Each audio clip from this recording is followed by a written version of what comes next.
2008년 14일, 여러분 이날을 기억하시나요? 아마 못하시겠죠. 저는 하지만 이날을 기억해야 합니다. 왜냐하면 제가 이날 바로 목사가 되었기 때문입니다. 이날 목사 안수를 받았는데 미국에서 사역하는 바람에 좀 늦어졌습니다. 귀국 후에 이제 여러 가지 과정을 겪고 목사 안수를 받게 됐지요. 그런데 하필 이날 마지막에 축도 순서를 제가 맡게 되었습니다. 처음 하는 축도였으니까 여러분 얼마나 떨렸겠습니까? 몇 안 되는 그 문장이 얼마나 안 외워지는지요. 한 이틀을 계속 그걸 읽고 외워도 이게 머릿속에 잘 안 들어오더라고요. 그리고 막상 이제 올라갔습니다. 뭘 하고는 내려왔는데 제가 뭘 했는지 기억이 안 나요. 거의 무의식적으로 그냥 말 그대로 얼떨결에 위에서 내려왔는데 그때 떨렸던 그 마음, 그리고 두려움, 그리고 그 마음속에 묘한 감정, 그게 아직도 저한테는 좀 살아 있어요.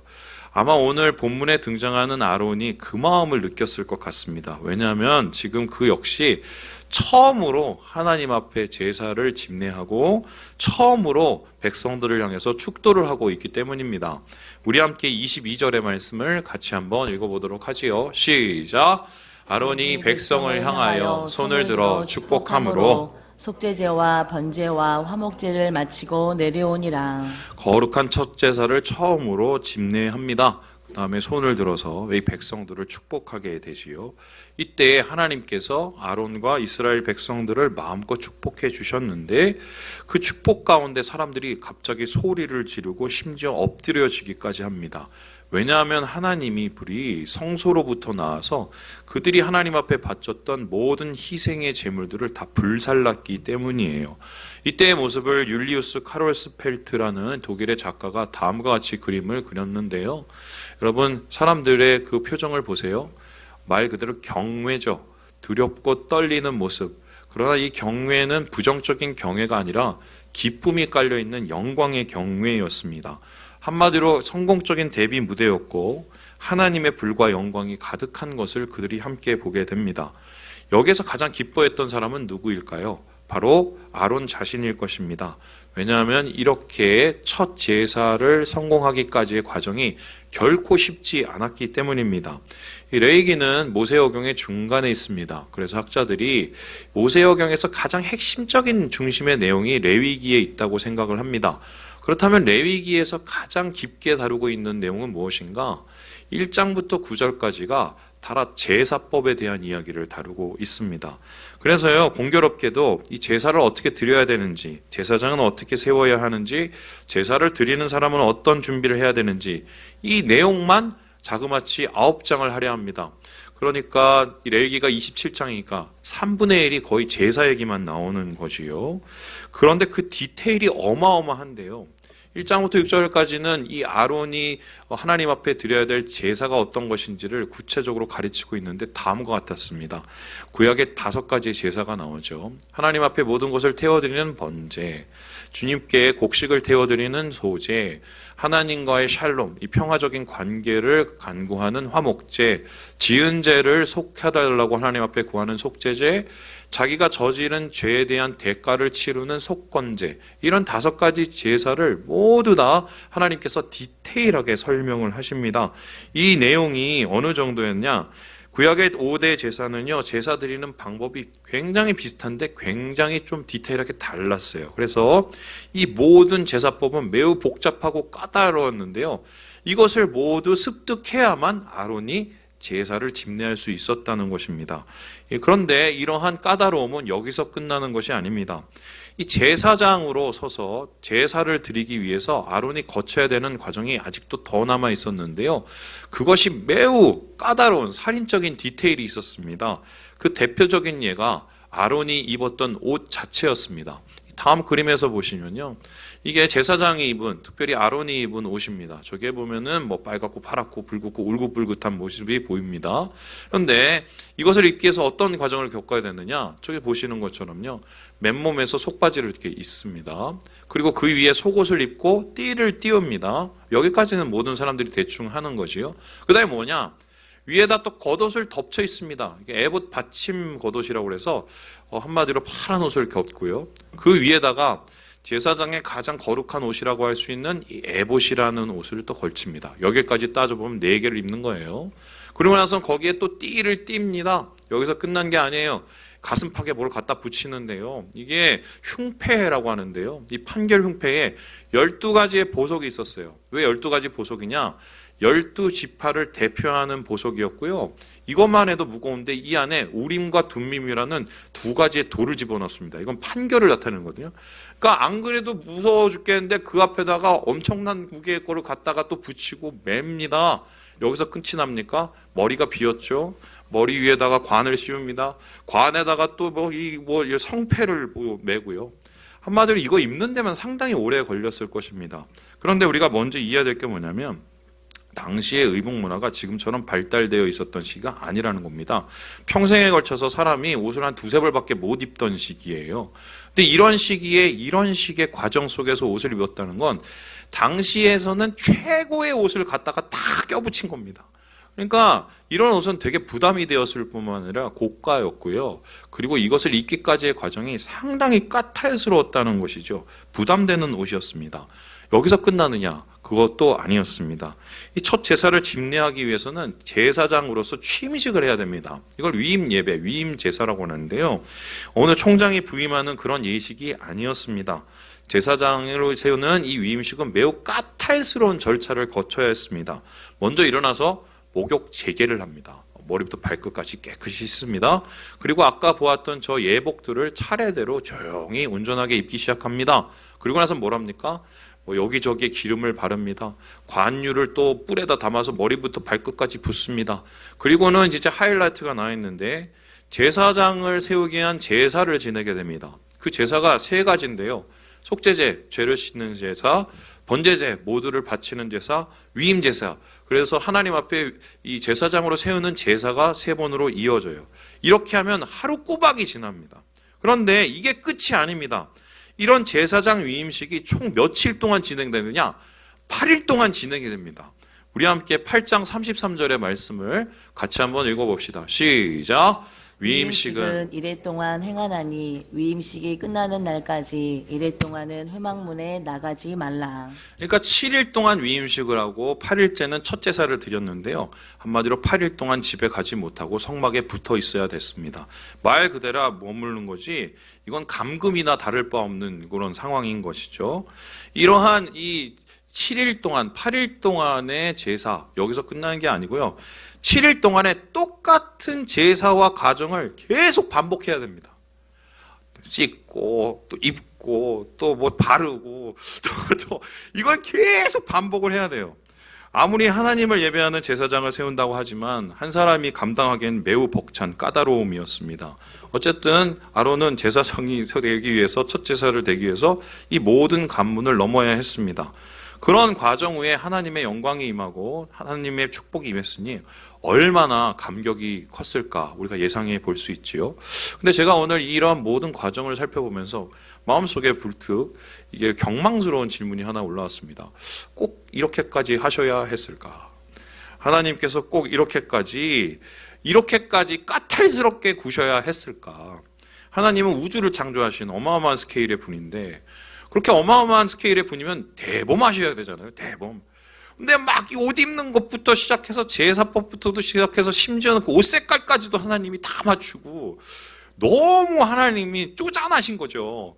이렇게 하나님께서 까탈스럽고 쪼잔하신 것을 이 살인적인 디테일을 보이신 이유가 무엇일까? 특별히 이러한 까탈스러움은 제사법, 제사장과 같은 예배에만 유독 더 심했다는 것. 여러분 이에 대해서 어떻게 생각하십니까? 그래서 저는 오늘 여러분과 함께 이 설교 제목을 이렇게 잡았는데요. 뭐세요? 바로 까다로운 하나님. 하나님의 까다로움. 특별히 예배의 이 방법에 대해서 까다로우신 하나님의 방법을 우리가 어떻게 이해해야 될까? 이것을 여러분과 함께 나누려고 하는데요. 여기에 대해서 몇 가지요? 3가지로 알아보도록 하겠습니다. 3가지요. 그렇죠? 우리 같이 한번 읽어보겠습니다. 시작! 예배의 주인은 하나님이시다. 하나님이 왜 이 예배 절차와 제사법에 대해서 까탈스러운 디테일을 원하셨을까? 예배의 주인이 하나님이시라는 것을 가르치기 위함이었다는 것입니다. 우리 함께 8장 36절의 말씀을 같이 한번 읽어봅시다. 시작. 아론과 그의 아들들이 여호와께서 모세를 통하여 명령하신 모든 일을 준행하니라. 아론이 드렸던 그 예배의 과정, 그리고 제사장으로 가는 그 과정 속에서 계속적으로 반복되는 단어가 하나 있습니다. 그게 뭐냐면 준행이라는 말입니다. 준행을 말 그대로 해석하면은 그대로 행했다라는 말입니다.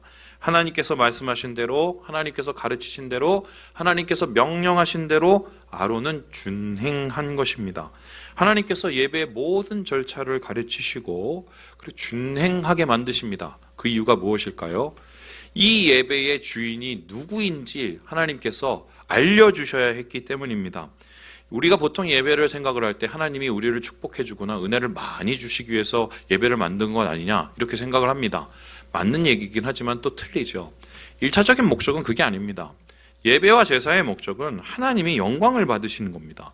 영광을 받으시기 위해서 우리가 하나님께 영광을 돌려야 됩니다.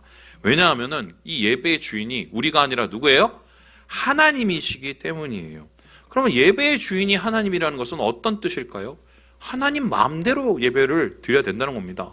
우리 마음대로 우리 뜻대로 예배를 드리는 게 아니라 하나님이 원하시는 모습대로 예배를 드려야 되는 것입니다.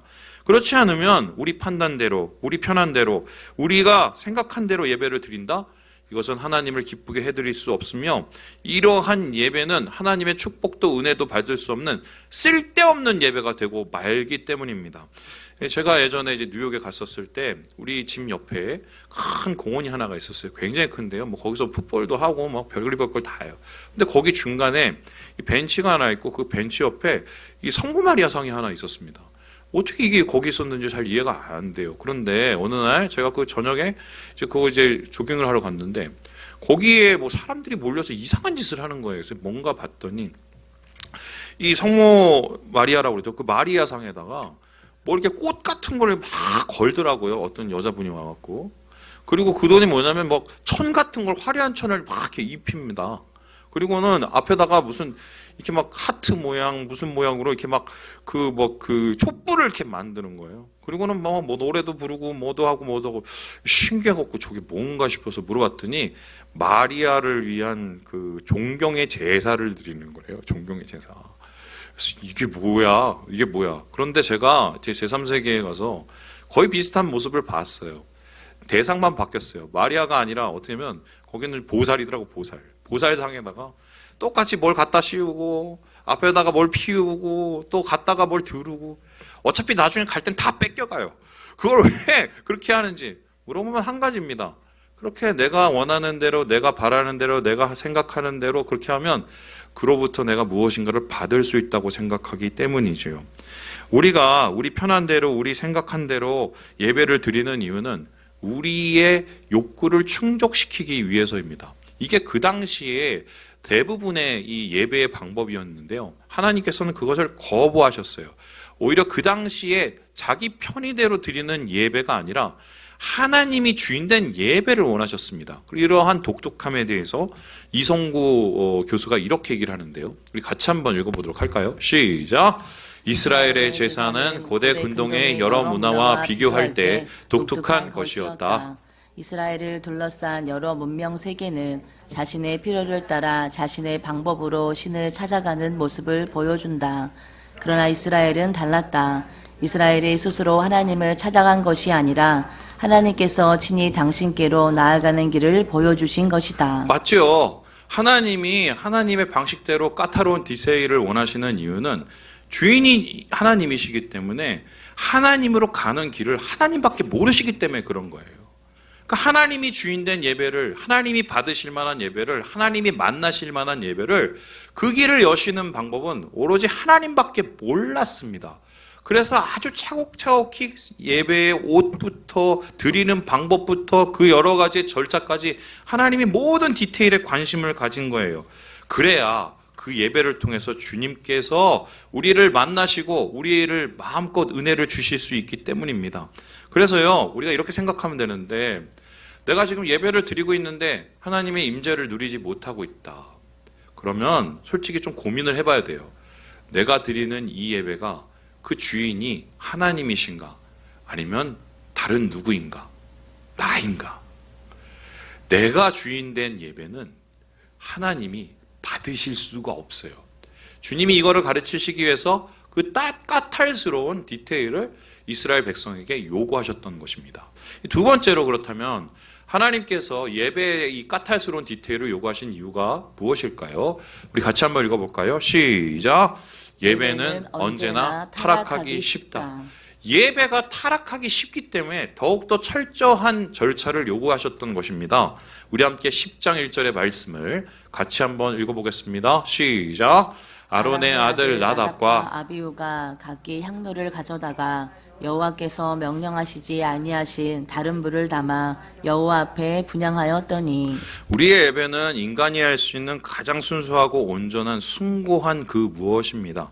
이러한 것은 우리가 할 수 있는 최선의 아름다움과 거룩함이지만 반대로 표현하면 언제든 오염되고 타락할 수 있다는 것입니다. 하나님께서 까탈스러운 디테일을 요구하신 것은 바로 이것 때문인데 우리의 예배를 지키기 위해서예요.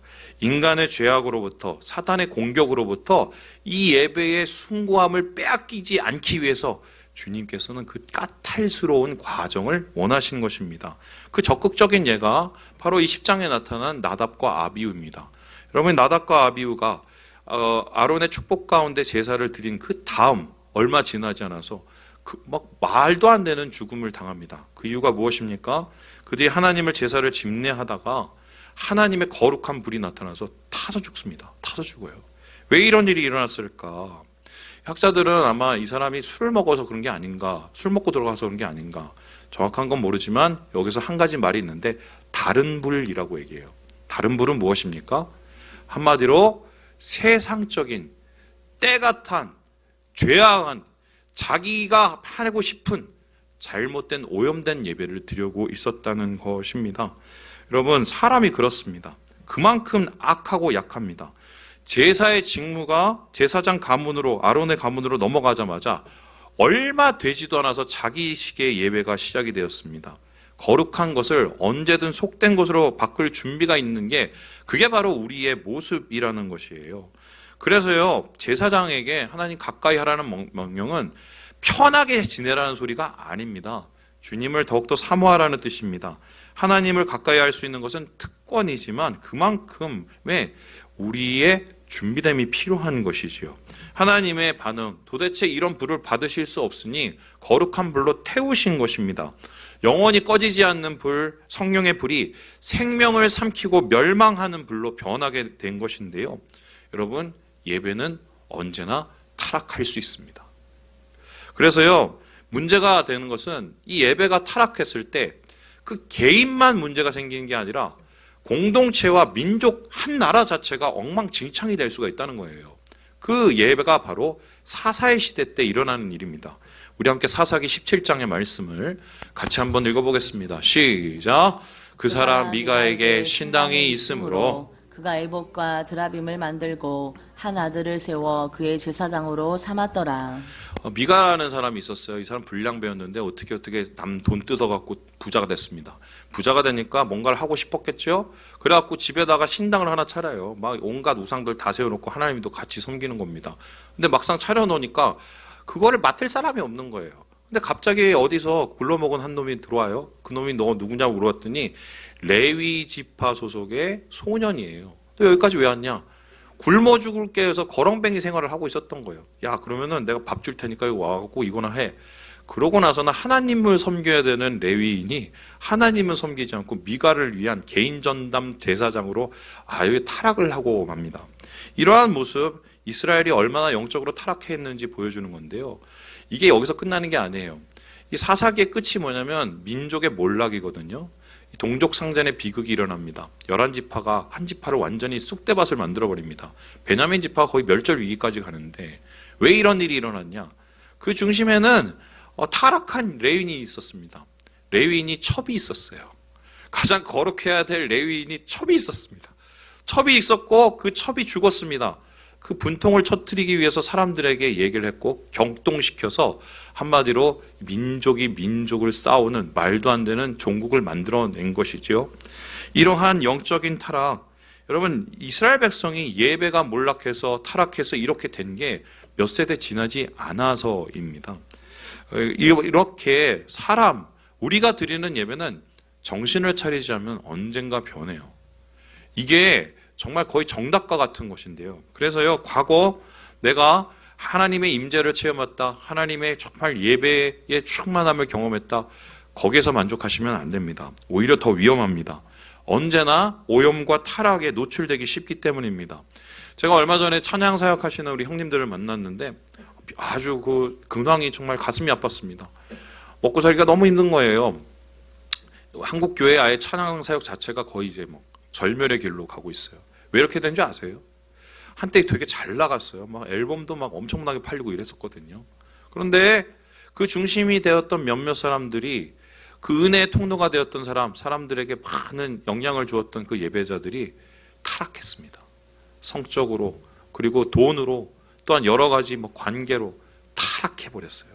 그러니까 그분들에 의해서 영향을 받았던 사람들은 그분들의 더 실망하기 마련이죠. 결과적으로 어떻게 됩니까? 그 타락한 예배의 모습이 지금 찬양사역의 길을 다 막고 있어요. 이게 한 개인의 문제로 끝나는 게 아니라 공동체의 문제로 이렇게 발전된다는 것인데요. 우리가 이렇게 약합니다. 그래서 하나님께서 과도하게 디테일을 준비하신 거예요. 이렇게 해서라도 뭐 벽을 치고 절차를 만들어서 예배를 지키기 원하셨던 거예요.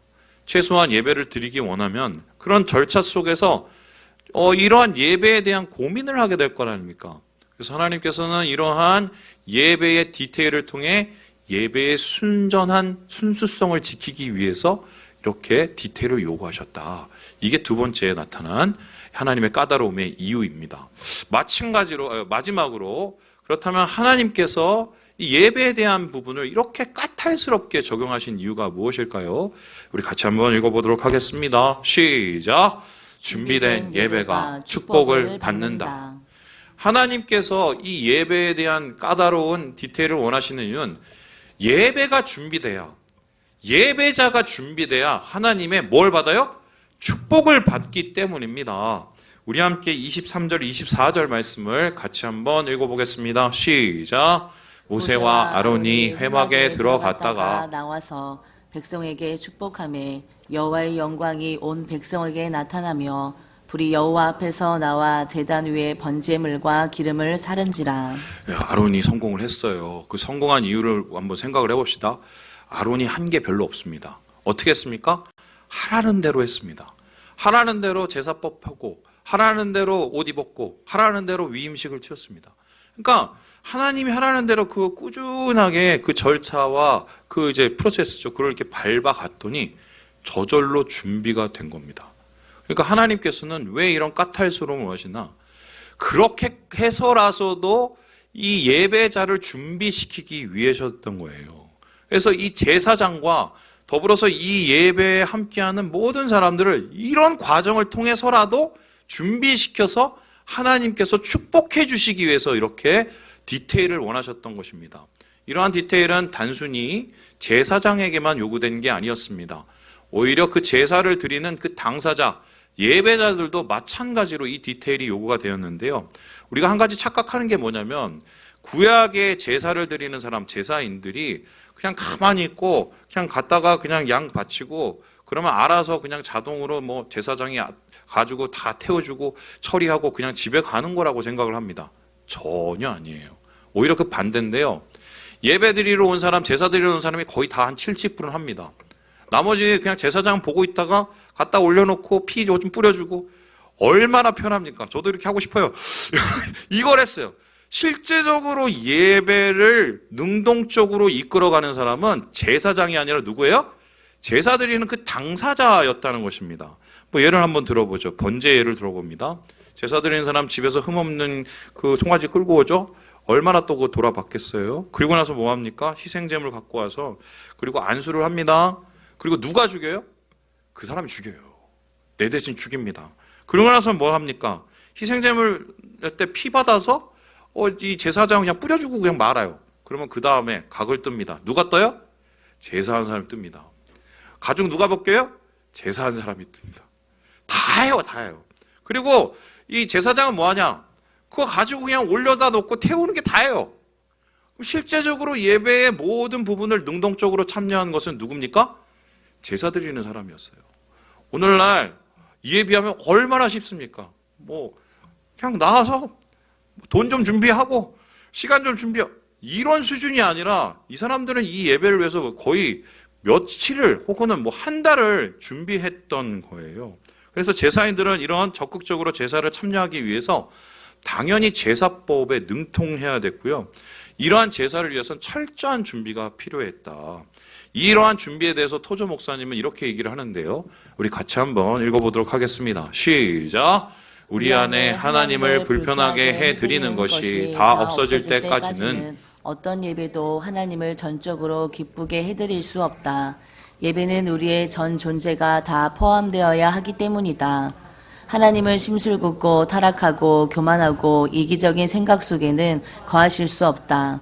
하나님은 우리의 생각을 그분이 거하실 수 있는 성소로 만들라고 요청하신다. 하나님이 받으실 만한 예배는 저절로 이루어진 게 아닙니다. 누군가는 준비를 해야 합니다. 반드시 그 준비를 통해서 하나님이 예배를 받으실 수 있다는 것입니다. 그런데 우리는 지금 송아지 안 끌고 와도 됩니다. 안 잡아도 됩니다. 가죽 안 벗겨도 됩니다. 내장 안 끌어내도 됩니다. 그렇다면 지금 우리가 해야 될 준비는 도대체 무엇일까? 여기에 대해서 토저 목사님 분명히 얘기하죠. 우리의 생각과 마음이 하나님의 거룩한 성소가 되기 원한다 말씀하십니다. 그럼 우리에게 지금 가장 중요한 준비는 뭐냐면 예배자의 마음이에요. 마음 준비를 해야 됩니다. 마음 준비를.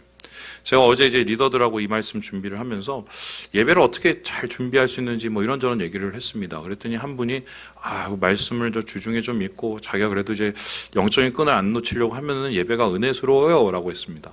근데 또 한 분한테 제가 물었습니다. 그러면은 언제 예배가 그렇게 엉망진창이 됩니까? 물어봤어요. 그랬더니 뭐를 얘기하신 줄 아세요? 자기 남편하고 싸우고 나서, 자기 아내하고 싸우고 나서, 자기 자식들하고 싸우고 나서, 혹은 뭐 애인하고 싸우겠죠. 그러고 나서 그냥 예배 드리면 예배가 드린 건지 아닌 건지도 도대체 알 수가 없다는 거예요. 마음속에 번민과 걱정과 염려를 해결하지 않고 나오면 이게 뭐 예배를 드리는지 아닌데 이제 도대체 알 수가 없다고 얘기를 하더라고요. 맞아요. 마음이 준비돼야 은혜를 받습니다. 마음이 준비돼야. 그렇다면 우리가 예배자의 이 준비된 마음 어떻게 준비를 해야 될까? 여러 가지가 있겠지만 히브리서 기자는 이에 대해서 4가지를 얘기하고 있어요. 우리 함께 히브리서 10장 22절을 한번 같이 읽어볼까요? 시작! 우리가 마음의 뿌림을 받아 악한 양심으로부터 벗어나고 몸은 맑은 물로 씻음을 받았으니 참 마음과 온전한 믿음으로 하나님께 나아가자. 준비된 마음은 4가지가 필요하다고 합니다. 이거 잘 보세요. 먼저 우리가 악한 양심으로부터 벗어나야 된다고 얘기합니다. 이게 뭘까요? 내가 악한 인간인지를 깨달아야 됩니다. 예배는 겸손한 마음으로부터 시작이 돼요. 내가 예배 드릴 만한 사람이라고 생각하는 순간 하나님은 거하실 수가 없어요. 우리가 죄인임을 깨닫고 내가 부족함을 깨닫는 그 순간부터 예배는 시작이 됩니다. 주의 은혜는 낮은 곳으로부터 시작이 되기 때문이죠. 둘째로 무엇을 얘기합니까? 우리의 몸이 맑은 물로 씻음을 받았다라고 얘기합니다. 예배를 위해서 필요한 게 무엇입니까? 순결함이에요. 죄를 가지고서 하나님 앞에 예배 드리면 하나님이 받으실 수가 없습니다. 저는 진짜 이해가 안 됩니다.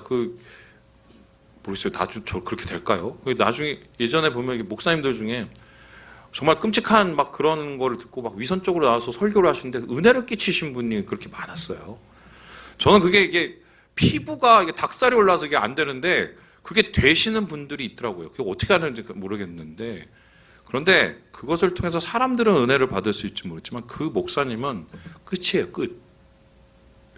예배는 하나님께서 순결한 마음을 통해서 역사하시기 때문이에요. 그래서 예배를 드리기 전에 어떻게 합니까? 내 안에 있는 죄 씻어야 돼요. 내 안에 있는 불편한 마음 씻어내야 됩니다. 씻어내야 돼요. 그래서요, 하나님 앞에 내가 겸손함과 또 주님을 향한 순결함으로 나아가기 위해서 그 준비를 할 때 마치 제사장들이 옷을 입는 것처럼 그렇게 준비를 할 때 주님이 그 마음 속에서 만나주실 수 있다는 거예요. 그리고 무엇을 얘기하는가요? 참마음을 얘기합니다. 무엇인가요? 진실함이죠. 위선적인 예배는 주님이 받으실 수가 없어요. 내가 얼마나 하나님 사랑하는지, 부족하지만, 연약하지만 또 주님을 얼마나 만나고 싶어 하는지 그 마음을 보십니다. 그러니까 수가성에 있는 그 거지 같은 여인을 주님이 만나 주시잖아요. 그 여인이 가지고 있었던 게 딱 한 가지예요. 진실한 마음이었어요. 그 진실함 속에 주님이 임하실 수가 있는 거예요. 그리고 주님이 뭐라고 얘기하십니까? 히브리서 기자를 통해서 온전한 믿음이 필요하대요. 온전한 믿음 무엇입니까? 충성된 마음, 순종의 마음이에요. 예배의 끝은 순종이거든요. 주님께서 주신 말씀과 주님께서 주시는 그 마음을 내가 지키고자 하는 그 순종의 마음, 그 마음이 준비돼야 주님께 나아갈 수 있다는 거예요. 제가 오늘 이 예배를 어떻게 마칠까 한번 생각을 하다가 한 가지 그림이 떠올랐습니다. 아마 이것을 가지고 여러분하고 마치려고 하는데요. 여러분 이게 뭔지 아십니까? 여러분의 할머니, 그리고 여러분의 할머니의 할머니, 어머니, 그러니까 증조 할머니인가요? 아십니다. 그리고 여기서 장로님 아실 거예요. 장로님 이게 뭐예요? 헌금 다리미죠. 예전에는요, 그 전날에 헌금 드리려고 빳빳이 폈습니다. 어떤 분이 여기다가 막 풀 매겨갖고 막 포겠습니다. 1,000원, 옛날에 500원짜리도 있었습니다. 돈 없으면 500원. 왜 이렇게 했을까요? 왜 이렇게 했을까요? 하나님은 심패를 좋아하시니까? 아니죠? 준비된 마음이죠. 우리 그렇게 얘기합니다. 그거 건들지 마. 더러워. 빨지 마. 돈. 그걸 하나님 앞에 드릴 수가 없는 거예요. 최소한 내 마음을 여기에 싣고 싶은 거죠. 다립니다. 여러분, 다리는 게 돈이에요? 마음이에요? 마음이었어요. 그 당시에 우리보다 성경 지식 더 없었습니다. 우리보다 아는 게 더 없었어요. 그런데 하나님이 그 예배를 기뻐하셨어요. 마음을 다리고 준비했기 때문에. 말씀을 마칩니다. 여러분의 예배는 어떻습니까? 여러분은 오늘 이 자리에 예배를 드리기 위해서 어떤 준비를 하고 오셨나요? 주님이 우리에게 까탈스러움을 원하세요. 우리 예배 가운데 축복하시기 위해서, 우리 예배 가운데 하나님이 은혜로 만나시기 위해서 그 까탈스러운 디테일을 원하십니다. 주님의 마음을 기억하시고 준비된 예배자로서 주의 영광을 함께 누리시는 우리 모든 형제 자매들 되시길 주님의 이름으로 축원합니다. 기도하겠습니다.